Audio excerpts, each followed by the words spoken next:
السلام عليكم ورحمة الله وبركاته. بسم الله الرحمن الرحيم. الحمد لله الفتاح العليم الوهاب الكريم العلي العظيم، والصلاة والسلام على سيدنا محمد الرؤوف الرحيم وعلى آله وصحبه ومن تبعهم في الصراط المستقيم. أما بعد، فرب اشرح لي صدري يسر لي أمري واحلل عقدة من لساني يفقهوا قولي. ربنا زدنا علما وارزقنا فهما. اللهم إلى حضرة النبي المصطفى محمد رسول الله صلى الله عليه وسلم وآله وصحبه وذريته وأمته، خصوصا إلى حضرة الشيخ محمد جمال الدين بن محمد سعيد القاسمي رحمه الله، والإمام حجة الإسلام أبي حامد بن محمد الغزالي رضي الله عنه، وإلينا نحن الحاضرين والحاضرات مع أهل كل منا ذرياتنا. الفاتحة. أعوذ بالله من الشيطان الرجيم. بسم الله الرحمن الرحيم. الحمد لله رب العالمين الرحمن الرحيم مالك يوم الدين. إياك نعبد وإياك نستعين. اهدنا الصراط المستقيم صراط الذين أنعمت عليهم غير المغضوب عليهم ولا الضالين. آمين. الحمد لله والsyukur lillah. Segala puja, puji dan syukur kita haturkan selalu kepada Tuhan kita yang senantiasa melimpahkan dan mencurahkan berbagai nikmat dan karunia-Nya kepada kita semua.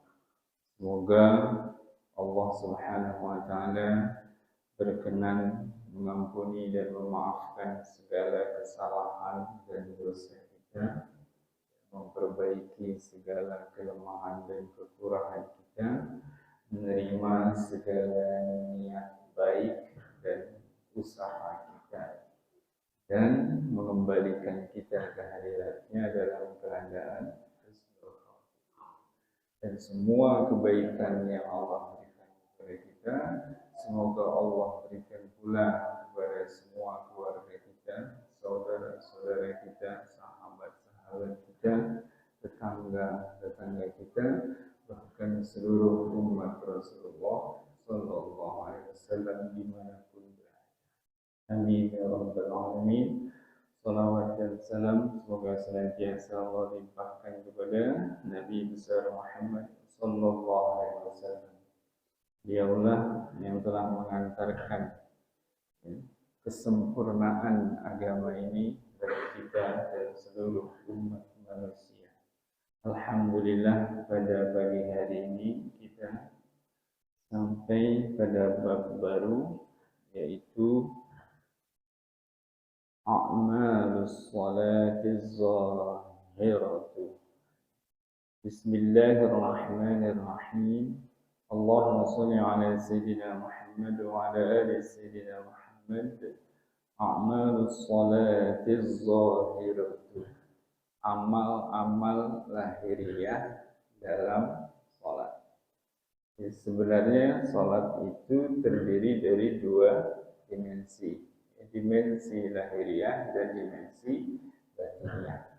Tapi dalam bab ini kita baru akan membahas amal-amal lahiriahnya, yang tujuannya adalah untuk menopang kondisi batiniah kita di dalam sholat. Ya, karena dalam sistem agama kita sendiri yang Rasulullah SAW sabdakan, agama kita ini ya terdiri dari 3 dimensi. Ada dimensi Islam, ada dimensi iman, ada dimensi ihsan. Nah, siapapun yang ingin sampai kepada tingkat ihsan yang merupakan bagian inti dan makom paling tinggi, maka harus memulai dari dimensi Islam. Ya. Yang lahiriahnya dulu. Apa yang pertama? Ya rukun pertama, syahadat. Dua kalimat syahadat. Itulah pintu masuknya, pintu gerbang. Jadi harus dimulai dari rukun Islam.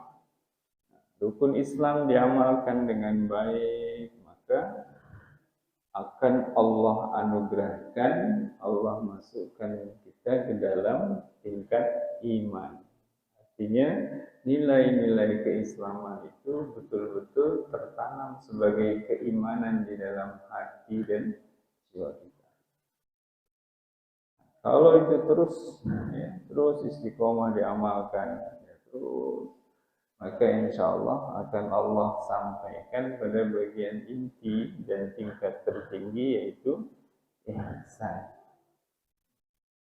Ya, jadi ikhtiarnya tetap dari aspek lahiriah, baru masuk ke dalam selangkah demi selangkah. Nah, begitu juga ketika kita hendak mendapatkan nilai batiniah kekhusyuan di dalam sholat, berarti mulai dengan menjaga adab-adab lahiriah dalam sholat. Amal-amal lahiriahnya itu dijaga. Ya. Nah, apa saja? Nah, dalam awal bab ini hanya akan dibuka dengan pengantar, yaitu tentang takbir, berdiri, ya, niat, dan meletakkan kedua tangan. Ya, untuk selanjutnya nanti insya Allah pada bab-bab berikutnya dan pertemuan-pertemuan berikutnya. Idza faraghal musalli 'anil wudu'i wat taharati minal khubuthi fil badani wal makani wat thiyabi. Apabila orang yang hendak sholat, ya, telah selesai dari wudu dan taharahnya, bersuci, minal khubuthi, dari kotoran, fil badani, di badan, wal makani, dan tempat, wathiyabi, dan pakaian.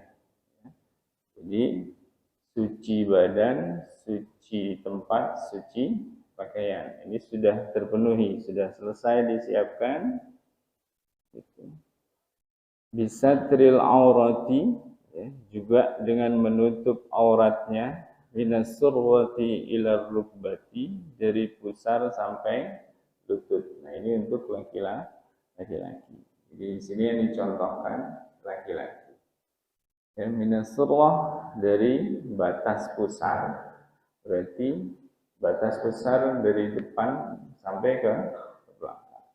Jadi pastikan pakaian yang kita gunakan tidak akan tersingkap dengan segala gerakan di dalam sholat kita.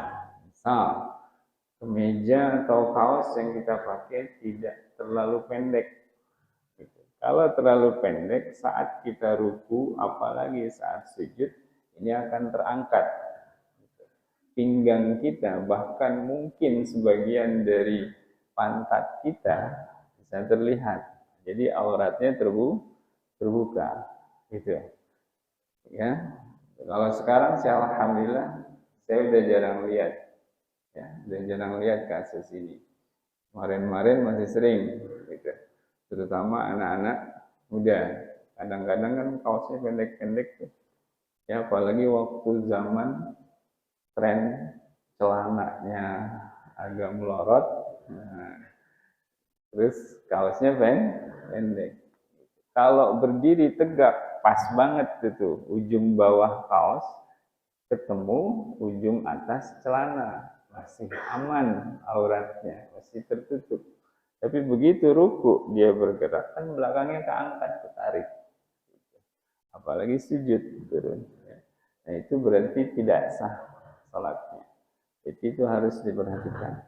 Begitu juga ketika ada, kita tahu misalnya bagian dari pakaian kita ada yang bolong di area aurat kita perhatikan gitu. Ya, misalnya oh ini sarungnya ada yang bolong, ya, berarti diatur sarungnya masukin yang bolong di dalam lipatan gitu. Ya, supaya tidak bolong menyebabkan aurat kita terlihat gitu. Ya, jadi dipastikan sampai bawahnya batas lutut. Jadi termasuk lutut kalau dalam mazhab Syafi'i ya lututnya termasuk harus tertutup. Pusarnya tertutup ya, sampai batas lutut. Jadi pakaiannya harus menutupi lutut. Begitu juga sama untuk area lutut. Panjang celananya harus tetap menutupi lutut ketika kita melakukan berbagai gerakan posisi di dalam sholat. Kan ada celana yang tanggung banget. Pas kita berdiri tegak, lutut kita tertutup. Tapi begitu kita duduk atau jongkok, ya, kan agak ketarik celananya. Itu lututnya sebagian terbuka. Gitu. Nah, itu berarti masih membuka aurat. Gitu. Kalau dia sengaja pakai pakaian itu dan ia tahu bahwa itu dapat membuka auratnya saat duduk, berarti ia masih sengaja membuka aurat. Gitu. Ya. Karena ya, sekarang banyak nih yang pakai celana tanggung gitu ya.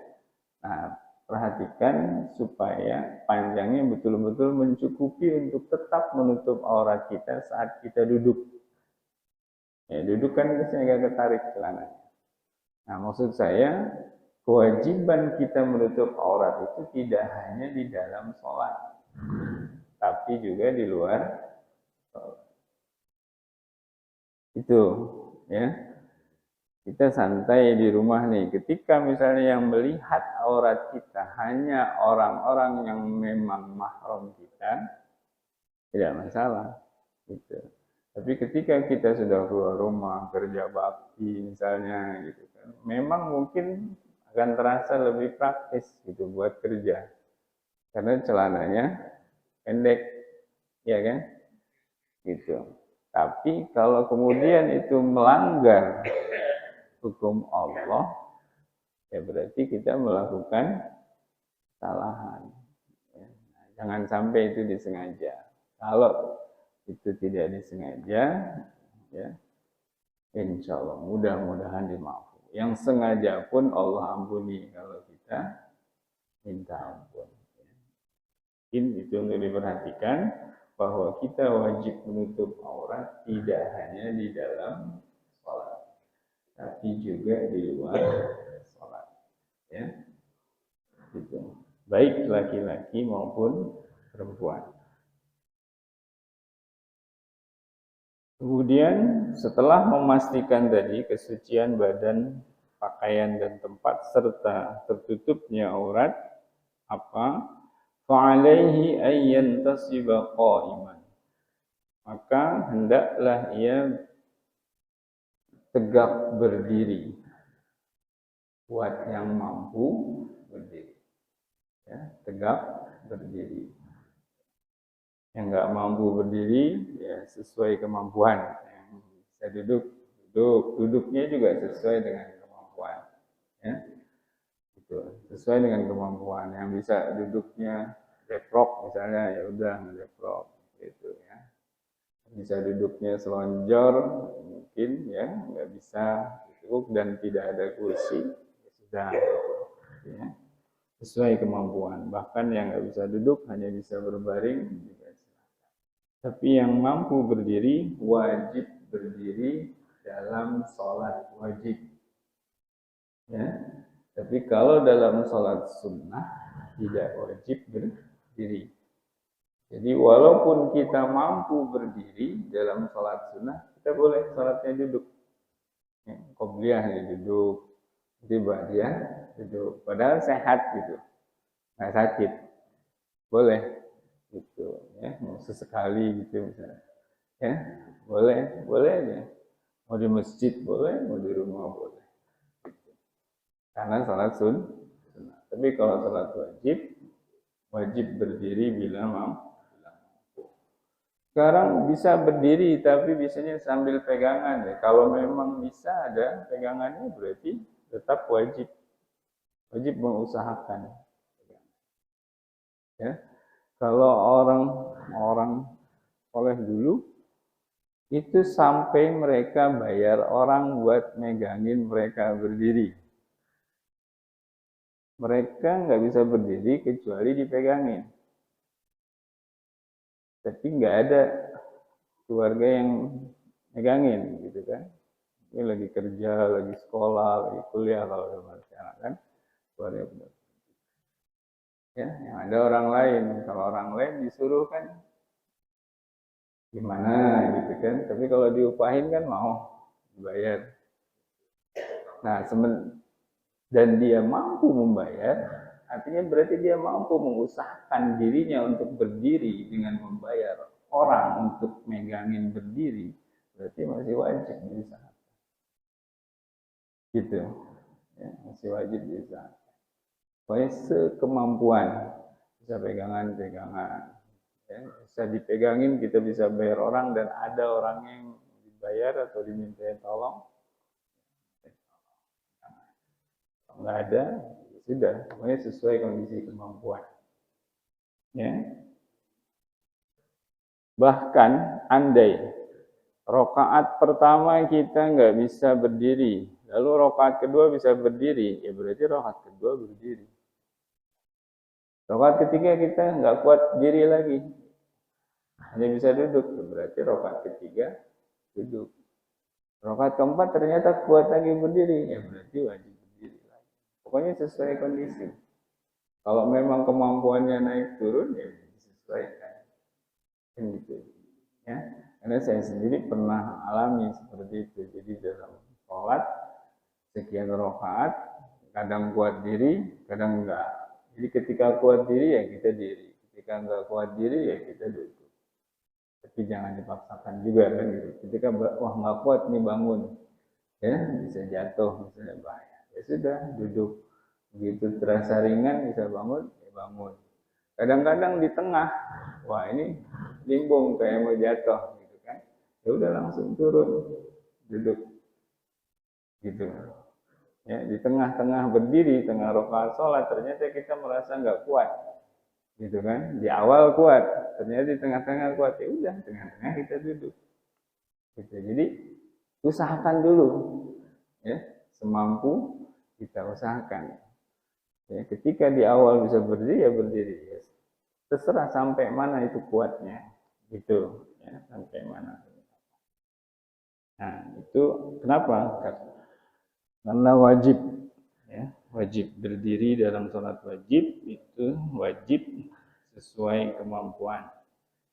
Nah itu berdiri, jadi tegak berdiri, mutawajjihan ilal qiblati dengan menghadap kiblat. Ya.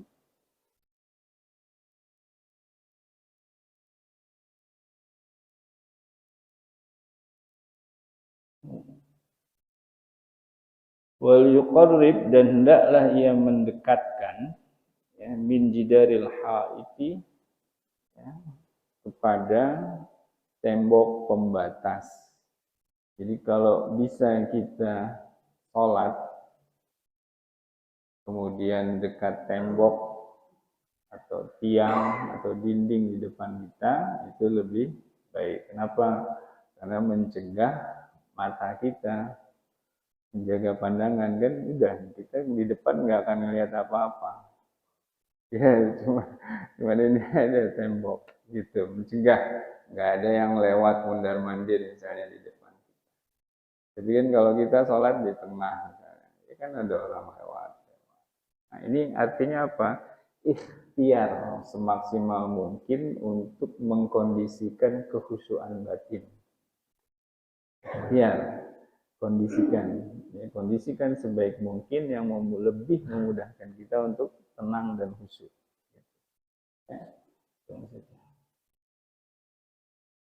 Fa inna dzalika yaqsuru masafatal basari, ya, karena dengan adanya dinding pembatas di depan kita itu akan memperpendek jarak pandang kita, ya. Lihat jauh-jauh. Dan akan menjaga, ya, menghindari terpecah-pecahnya pikiran, gitu ya. Kan kalau mata jelalatan ya pikiran nanti ikut bawa mana-mana, melihat macam-macam. Wal yahjiz ala basarihi ayyujawiza mawdi'a sujudihi, dan hendaklah ia mencegah, ya, pandangan matanya melewati tempat sujudnya. Jadi pertama kita menjaga dengan dinding atau pembatas kalau bisa. Artinya kalau ada dinding ya berarti kita mendekati. Kalau ada tiang kita ke tiang, gitu kan. Artinya pandangan kita jauh ke depan udah terhalang. Gitu. Nah ditambah kemudian pandangan mata kita jangan keluar dari tempat sujud. Jadi ini mengupayakan fokus. Bukan ngeliatin tempat sujud, gitu, ya. Bukan ngeliatin tempat sujudnya, bukan. Gitu. Ya, tapi membuang pandangan ke tempat sujud. Pandangannya dibuang, tapi ke satu titik, gitu, supaya nggak kemana-mana. Ini kan udah dicegah nih batas. Nah, lalu dibuang. Jadi ke tempat sujud itu bukan buat ngeliatin tempat sujud. Apalagi kalau sekarang pakai sejadah kan gambarnya macam-macam tuh. Melihat sejadah tempat sujud, ngeliatin tempat sujud, gambar dilihatin. Nah, itu kan malah nggak khusyuk. Jadi arah mata pandangan ke tempat sujud bukan untuk memandangi tempat sujud, tapi membuang pandangan kita ke tempat sujud. Jadi itu kosong sebenarnya. Justru kita buang, kosong. Ya, bukan ngeliatin tempat sujud. Makanya disunahkan pula tempat sujud itu polos, ya, supaya tidak mengganggu. Kalau orang yang senang ukiran kan ngelihat ada ukiran lukisan itu gitu. Ya, itu. Kalau buat latihan lain lagi ya, buat latihan lain lagi. Itu pandangan tidak keluar dari tempat sujud, tetap mengarah ke tempat sujud, tapi bukan untuk memandangi tempat sujud, tapi membuang pandangan kita di tempat sujud. Wal yudim hadzal qiyama, dan hendaklah ia menetapkan, ya, kondisi berdiri kadzalika seperti itu ila ruku'i, sampai ruku'. Jadi berdirinya tegak, arah pandangannya ke tempat sujud. Nah, itu jangan berubah sampai ruku. Dan berubah tuh. Ya. Min ghairil tifatin, tanpa menoleh kemana-mana. Ya, tanpa menoleh sama sekali. Lalu selanjutnya, ya, setelah dia siap tadi berdiri tegak, ya, kemudian mengarahkan pandangan matanya ke tempat sujud, nah, barulah di situ yanwiya ada as-shalat, berniat menunaikan sholat. Artinya sebelum kita berniat sholat, ajakkan, tetapkan dulu posisi lahiriah kita nih, badan kita, stabilkan. Udah tempat ini, sudah benar-benar masuk di tempat sholat dengan baik, baru niat, ya, niat sambil wayar fa'ayadaihi ila jazwi mankibaihi, sambil mengangkat kedua tangannya ila jazwi mankibaihi. Jazau itu dari jaza, jaza yajzu artinya tetap berdiri. Jazwi mankibaihi berarti hal tetap berdirinya kedua pundak. Berarti garis vertikal pundak. Ya, berdiri kan berarti tegak. Garis tegaknya pundak. Jadi mengangkat kedua tangan sampai ke garis vertikal pundak. Gitu. Berarti sampai di atas pundak. Gitu. Ya. Ini bukan garis horizontal. Karena kan ada yang mengangkat tangan sampai garis horizontal segini. Nah, ini berarti ngangkat tangannya sampai garis horizontal pundak gitu ya. Tapi yang di sini ya Imam Ghazali mengajarkan ila jazwi mankibaihi sampai ya, garis tegak pundak, garis vertikal. Jadi ke atas pundak. Jadi disejajarkan dengan garis vertikal pundak, bukan dengan garis horizontal. Nah, kalau kita pinjam sedikit analisa psikologi bahasa tubuh, ya, bahasa tubuh. Kalau begini, bahasa tubuh orang apa? Gini.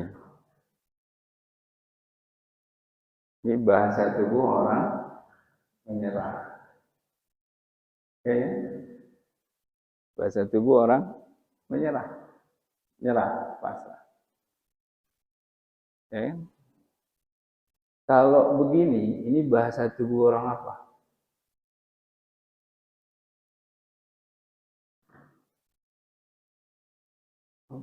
Bahasa tubuh orang apa begini?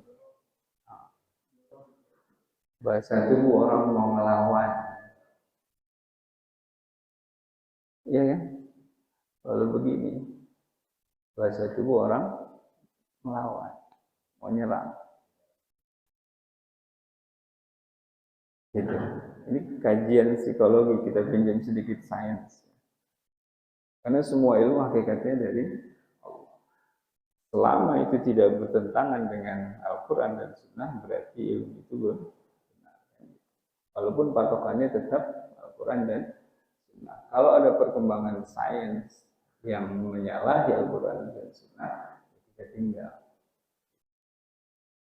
Ya, tapi kalau ada yang selaras sejalan, justru itu bagian dari bukti-bukti ilmiah kebenaran ajaran Islam. Kan gitu. Ya. Nah, salah satu tujuan utama sholat adalah menanamkan perilaku, menanamkan karakter, ya, menanamkan akhlak. Bahasa agamanya kayak gitu. Nilai-nilai sholat. Nah, tadi kan dimulai pembentukan nilai-nilai batin itu dari pengkondisian lahiriah kita. Dahulu, ya, kalau kita masih bisa lihat di bangunan-bangunan tua, untuk masuk ke ruangan khusus itu pintunya sengaja dibuat pendek, kecil. Padahal mereka bukan orang-orang kerdil, tapi pintunya kecil. Kenapa? Untuk mendidik nilai ketawaduan, kerendahan hati. Masuk ke tempat itu kita dilatih nunduk. Dengan harapan apa? Ketika badan kita terbiasa menunduk, hati kita pun terbiasa menunduk. Begitu juga kita dilatih dalam sholat, rukuk, sujud, badan dulu deh, mungkin hati belum bisa mengagungkan Allah, belum bisa betul-betul tunduk patuh kepada Allah. Badan dulu kita latih, dibiasakan, terbiasa dihayati terus, maka masuklah nilai-nilai kebatinan sholat itu. Nah, begitu juga salah satu sikap yang hendak dibentuk pada diri setiap muslim dalam sholat adalah sikap kepasrahan kepada Allah. Ini yang pertama dimaksud. Allahu Akbar. Mengakui keagungan Allah sehingga ia menyerah, berserah diri. Rukun iman yang keenam, semua takdir dari Allah. Ya, tunduk berarti ia menyerah dengan segala takdir Allah. Menyerahkan dirinya sepenuhnya untuk diatur oleh keputusan dan hukum Allah Subhanahu. Allah. Berarti bahasa tubuh yang cocok adalah bahasa tubuh menyerah. Dan yang cocok berarti ini. Kalau Allah Akbar bahasa tubuhnya begini, berarti benar nggak ngakui Allah yang Maha Agung, terus kita merasa rendah, gitu, merasa kita nggak ada apa, tunduk, masa nyerah, kan gitu. Ketika kita mengetahui kebesaran Allah, kan berarti kita nyerah. Engkau yang hebat, kan gitu. Saya takluk, nyerah. Nah, kalau masih begini, itu kira-kira ya sedikit kita menganalisis dari psikologi. Nah itu ya kalau dalam bahasa agama maka namanya panduan akhlak. Innama bu'itsu liutammima makarimal. Jadi salah satu ya, panduan utama ya, kita memilah dan memilih adalah akhlak. Memilah dan memilih adalah akhlak. Mana yang paling sesuai dengan akhlak yang terbaik.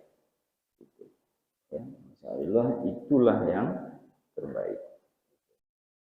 Ya, tetapi sekali lagi hukum mengangkat kedua tangan itu sunnah. Artinya orang yang angkat tangannya di sini, orang angkat tangannya di sini, orang angkat tangannya di sini, bahkan orang yang tidak angkat tangan, sholatnya tetap sah. Itu. Ya, bukan berarti sholatnya basah tuh, tangannya salah, rusak. Enggak, ada sunnah. Cuma nilai tadi, nilai karakter sholatnya belum masuk. Ya, mulutnya mengakui keagungan Allah, tapi tangannya seperti yang mau menentang, melawan dan menyerang. Sikapnya bukan sikap yang menyerang. Gitu. Minimal kan ini orang sikap bertahan, menolak. Gitu. Ya, gitu.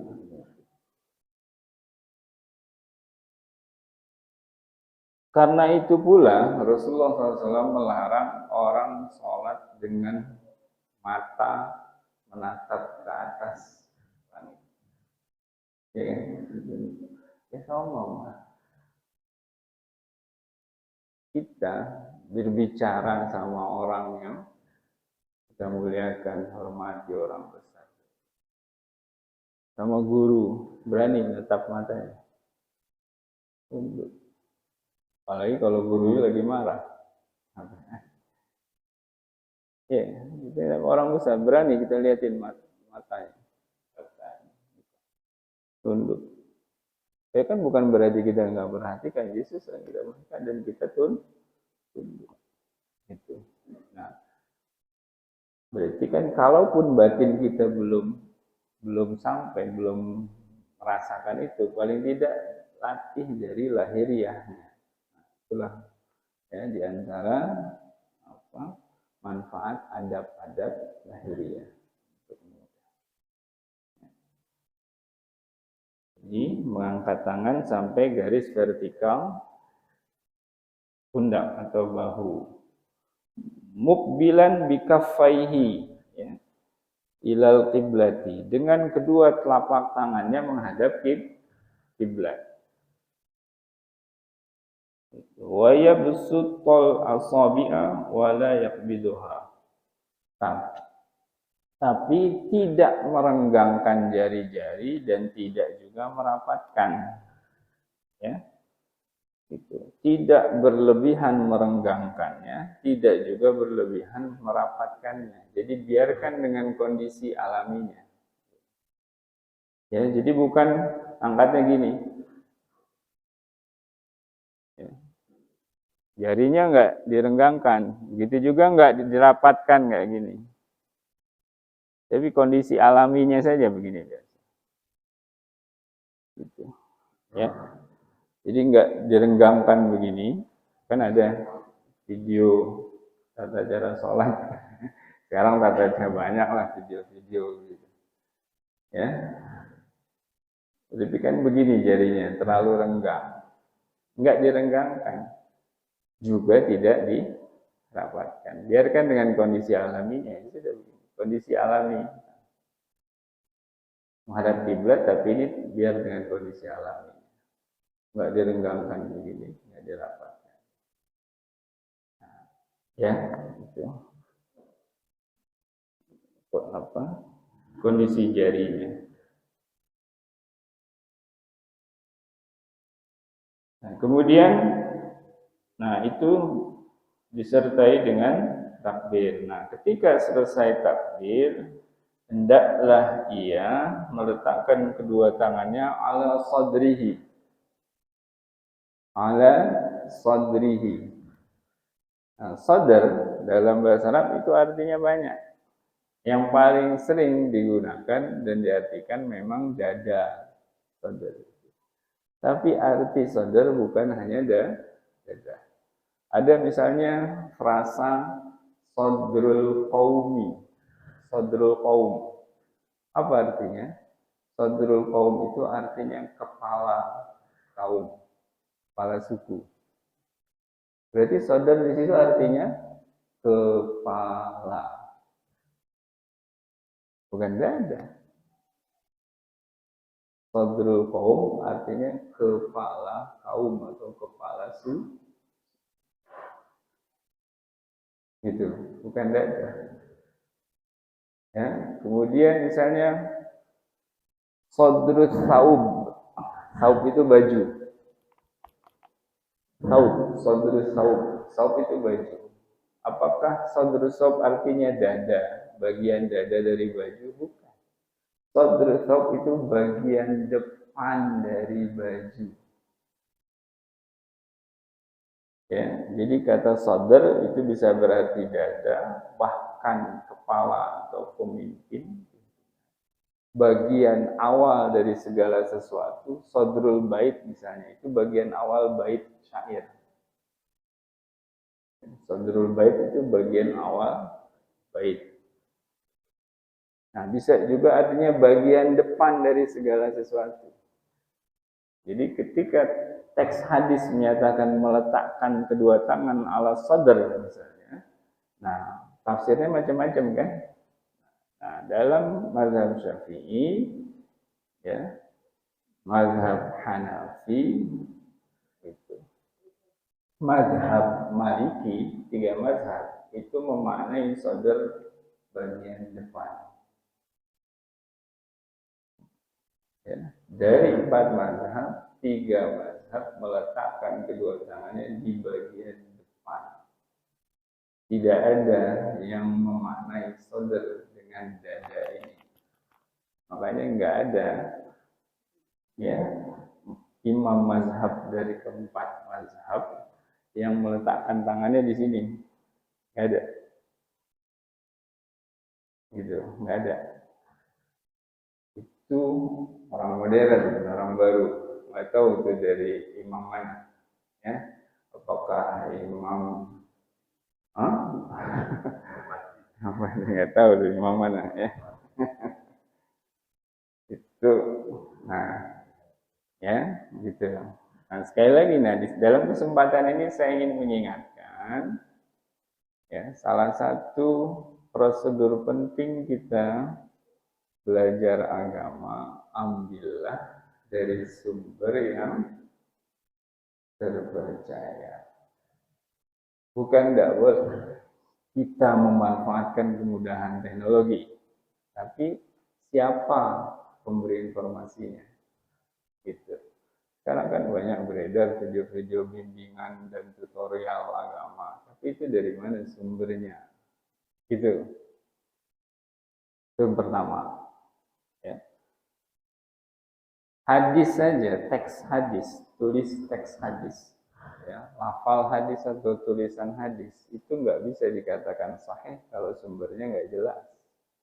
Bahkan kalaupun sumbernya jelas tapi nggak nyambung sanadnya sampai Rasulullah SAW, itu nggak bisa dibilang hadis. Pemahaman yang sahih begitu juga. Pemahaman tentang hadis, pemahaman tentang ayat. Kan hadis ada maknanya, ayat ada maknanya. Nah, pemahaman tentang makna itu, ilmu tentang makna ayat, makna hadis, kalau tidak berasal dari sumber dengan sanad yang bersambung sampai kepada para sahabat dan Rasulullah SAW tentunya, ya berarti tidak bisa dinilai sahih. Nggak bisa asal comot. Itu tidak ilmiah. Itu bukan perilaku yang ilmiah. Nggak bisa. Cari kebenaran kok tinggal nggak bisa. Cari kebenaran kayak pemulung mengutin barang bekas. Di mana ketemu diambil, di mana ketemu nggak bisa begitu kok. Kebenaran begitu. Dari guru yang bersanad. Jadi silahkan manfaatkan kemudahan teknologi, tapi lihat baik-baik siapa sumbernya. Bukan tidak boleh, ya, gitu. Bukan tidak boleh. Tapi siapa sumbernya? Dari mana ilmu itu berasal? Itu yang pertama. Yang kedua, kita punya mazhab. Contoh yang paling populer, Ustaz Abdul Somad dan Ustaz Adi Hidayat. Mereka berdua insya Allah sama-sama lurus, sama-sama benar akidah mereka. Sama-sama ahli sunnah wal jamaah. Tetapi mazhab fikih mereka berbeda. Ustaz Abdul Somad bermazhab alhamdulillah sama dengan kita. Berarti kita bisa merujuk juga ke Ustaz Abdul Somad kalau kita mau belajar fikih kita. Tapi kita tidak bisa merujuk ke Ustaz Adi Hidayat untuk belajar fikih kecuali Anda bermazhab fikih yang sama dengan beliau, yaitu mazhab Hambali. Gitu. Ya. Ini ya Ustaz Adi Hidayat ceramah tentang hukum-hukum. Ini hukumnya, ini hukum ini. Kadang-kadang kan beda sama yang disampaikan sama Ustaz kita di sini di masjid dari majlis. Kenapa? Karena majlis kita, masjid kita mazhab Syafi'i yang disampaikan. Sementara Ustaz Adi Hidayat mazhab Hambali. Tapi kedua mazhab ini, bahkan 4 mazhab, Hanafi, Maliki, Syafi'i, Hambali, semuanya mazhab yang benar. Jadi dalam hal ini tinggal konsisten. Kita mau ikut mazhab yang mana? Kita ikut mazhab Syafi'i. Jadi kalau mau belajar fikih agama Islam, berarti pastikan guru itu mazhab fikihnya sama dengan kita. Supaya kita nggak bingung sendiri nanti. Kok beda sama yang diajarin sama guru-guru yang lain gitu. Gitu ya. Silakan. Ya, gitu. Jadi itu contoh. Jadi ya. Ya, gitu. Itu contoh. Ya, jadi ada perbedaan mazhab itu. Jadi pertama, jelas harus pastikan sumbernya ya benar gitu ya. Yang kedua, pastikan mazhabnya sama dengan mazhab kita. Supaya kita sendiri tidak bingung gitu dengan perbedaan-perbedaan yang muncul. Nah, jadi meletakkan kedua tangan di depan. Nah, dalam mazhab Syafi'i itu lurus sejajar posisi tangan ya. Posisi tangan lurus sejajar. Nah, posisi tangan ketika di bagian depan saat kita berdiri dalam sholat Ini jari ini. Nah, ini sini. Ini ya. Ini. Nah, ini posisikan lurus horizontal. Jadi tidak condong ke atas, tidak condong bawah dalam mazhab Syafi'i. Kalau dalam mazhab Hambali kan di bawah. Gitu, santai gitu ya. Kalau yang ini enggak di luar 4 mazhab, itu mazhab baru. Mazhab akhir zaman. Itu mazhab baru. Mazhab baru kalau yang di sini ya. Walaupun mungkin mereka mengklaim mengikuti mazhab Hambali, tapi nggak ada dalam kitab-kitab Hambali, nggak ada yang nggak ada. Lihat aja misalnya Imam Masjidil Haram, itu mazhab Hambali kan di perut. Nah, kalau mazhab Syafi'i di atas sedikit, artinya sejajar, ya pas. Mungkin ya, karena saya bisa jadi posisi pusar orang belum tentu sama ya, itu bisa jadi ya. Jadi kira-kira pas nempel di bagian atas pusar. Pokoknya posisikan tangan kita lurus horizontal, ya, dengan kepalanya, gitu. Kaitannya gini, ya, gitu. Nah, ini insya Allah yang saya rasakan, Pak, ini membantu kehusuan, membantu khusyuk. Itu, bantu. Kan hati kita di sini nih. Jadi seolah-olah ini ikut membantu menjaga fokus gitu. Khusyuan. Gitu. Jadi kalau adab lahiriah itu kita jaga, insya Allah batiniah kita akan terjaga. Ya, tapi perlu pembiasaan.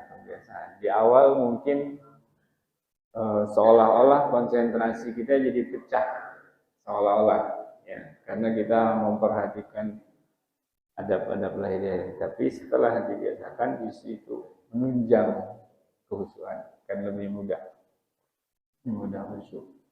Itu untuk posisi kedua tangan.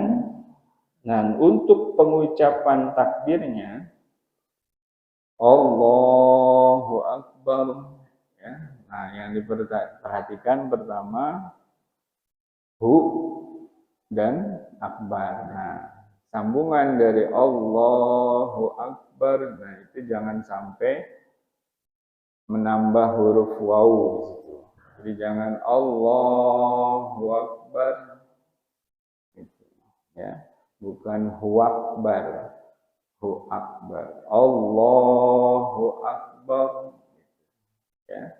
Nah, yang kedua barnya jangan sampai panjang, ya, bukan Allahu Akbar, jangan panjang. Nah, ya, kalau sampai terjadi dua hal tadi, maka takbirnya tidak sah. Kalau takbir wajib, rukun. Kalau mengangkat tangan sunnah, ya. Jadi kalau ada kesalahan dalam mengangkat tangan, salatnya tetap sah. Tapi kalau ada kesalahan dalam melafalkan takbir, salatnya enggak sah. Ya, jadi pengucapan takbir harus lebih diperhatikan. Allahu Akbar, Allahu Akbar, barnya pendek, ya. Allahu Akbar, panjang, salah, nggak sah takbir. Gitu, terus jangan nambah waw. Nah, kemudian apa? Kombinasi antara pengucapan dan gerakan tangan. Nah, takbirnya dimulai ketika tangan masih lurus di bawah, ya. Gitu. Jangan mulainya tangan udah di sini. Saya sendiri pernah begitu, gitu. Nah, jadi kadang-kadang mau mulai takbirnya tangan udah diangkat duluan. Allah. Nah, kurang sempurna. Bukan nggak sah kan kalau ngangkat tangan sunnah. Jadi yang sebenarnya dari sini kita mulai. Allah. Kalau ibarat bentuk alifnya sempurna gitu, panjang dari atas sampai dari bawah sampai A. Kalau di sini kan alifnya kayak setengah. Ini kalau mau membentuk huruf alif, Allah. Ya, dari sini kan. Jangan kita angkat tangan dulu kan begitu. Saya sendiri kadang suka begitu. Nah, jadi terus udah begini, Allah. Nah, itu kurang sempurna. Ya, jadi dari bawah. Tangan masih lurus di bawah, Allah. Nah, mungkin itu insya Allah ketika itu dilakukan dengan baik, itu akan membantu kehusuan batin kita di dalam sholat, dan yang paling utama adalah penghayatan nilai dan makna sholat. Misalnya takbir berarti bagaimana hati kita, batin kita betul-betul mengagungkan Allah, dan bahasa tubuh kita betul-betul menunjukkan hal yang sama, bahwa kita menyerah di hadapan kebesaran Allah Subhanahu wa taala. Wallahu a'lam.